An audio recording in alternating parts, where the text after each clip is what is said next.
Alright, what's going on everyone on YouTube? NES Ruler. Welcome to day number 12 of my 31 Days of Horror. Today we're going to be talking about the new film that got released yesterday on demand called Escape from Tomorrow. This is a movie that has a lot of talk going on after it was being shown at Sundance Film Festival a few months ago. People are saying that, you know, it's a movie that would never ever be seen again for many reasons that I'll discuss later on in this review. But basically this movie is a huge talk because it's a horror film that takes place entirely inside of Disney World, supposedly without Disney ever knowing that they were actually making a movie. So it's not really found footage. It's shot extremely, extremely well, but it's, you know, guerrilla type style filming this movie without, you know, people knowing around inside of Disney World. And that movie it's an extremely strange fucking movie. It's not on the level of David Lynch weird, but it's getting there with the weirdness. So basically, it's about this family who decides, you know, they take a trip to Disney World and they're on their last day of vacation, and all this bad shit starts to happen to this family. It starts off with the guy losing his job, and then for about a half an hour, they follow the dad and the little boy in the movie follows these two girls from Paris who, you know, the dad has the hots for, obviously. So they're following around Disney World, and you could tell that there's something not right with these two girls that they're following around. Because this dad's is fucking acting strange, extremely strange, and he has these hots. The hots for these two girls. So as the movie goes on, more weird shit starts to happen that wouldn't necessarily happen to them if they really weren't in Disney World. Like, you know, the dad's getting drunk all the time and, you know, causing a scene. He's throwing up everywhere, and he cuts his foot on a chair and he gets infected, and there's this gross scene in the bathroom with this guy on a motor scooter who's totally a creepo, and his toe is just gross, absolutely disgusting, infected, and it's gross. So, you know, all this bad shit is starting to happen to this guy. So towards the second act or so of the movie, these girls from Paris finally come up to this guy and say, you know, come with us. But the dad says no because he knows bad things are going to happen if he ends up going with her. And, you know, the Paris girl gets pissed off and she spits water in his face. Now this will play a scene later on in the third act.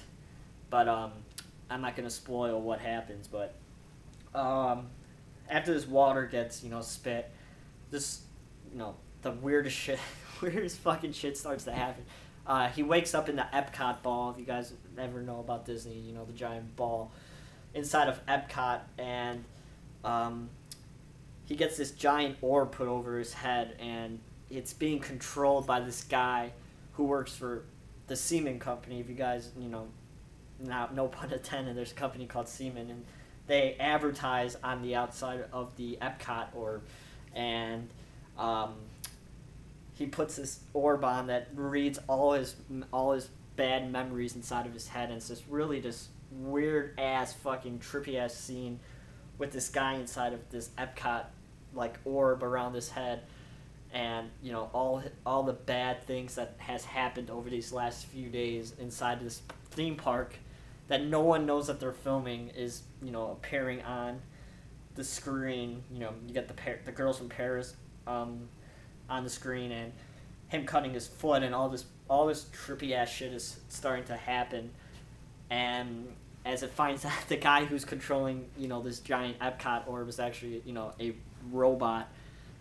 So after he finally escapes, he goes back to his hotel, and shit starts to go down from when the girl spit water in his face. So I'm not going to tell you what happens, but it's extremely entertaining, if you want to say that. And and then that ends the movie pretty much. So my thoughts upon this movie: it is a very strange flick. It's definitely one of the strangest movies I've seen so far in 2013, and it's definitely going to be a cult classic in the future. I like to watch these movies that just get released. I was one of the first ones to talk about Hobo with a Shotgun before it really got huge. If you guys, go look at my channel, I reviewed that movie the first day it came out on demand before everybody was really talking about it. Now that movie's pretty popular, so hopefully this movie gets, pretty popular, because this was, a strange movie that I really enjoyed, and it's getting a little wide release. If you guys want to actually see it in theaters, I'll put the link down below to the website, and you guys could just click on the website and you could tell what the movie is all about just by the fucking website's trippy as hell. So if you guys want to see this movie, please give yourself a chance. You can get it right now on iTunes for $6.99 in standard def and $7.99 in high def. I recommend it in high def. It's all shot in black and white, which is really gorgeous for the way it was shot, guerrilla type style. So I hope you guys liked this review from Escape from Tomorrow. If you do, leave a comment down below if you guys have seen the movie and let me know what you thought. I'll put the link down below to the website to the film as well. Thanks everybody again for watching. If you want to follow me on Twitter, you can do so at twitter.com/NESRuler22, and I shall be filling in once again on body bags today for the second time this week. I'll be reviewing another zombie flick, so if you want to see another review from me again, you could go over there and watch my review of. I haven't decided what I'm going to do yet, but once again, thanks everybody, and I shall talk to you guys soon.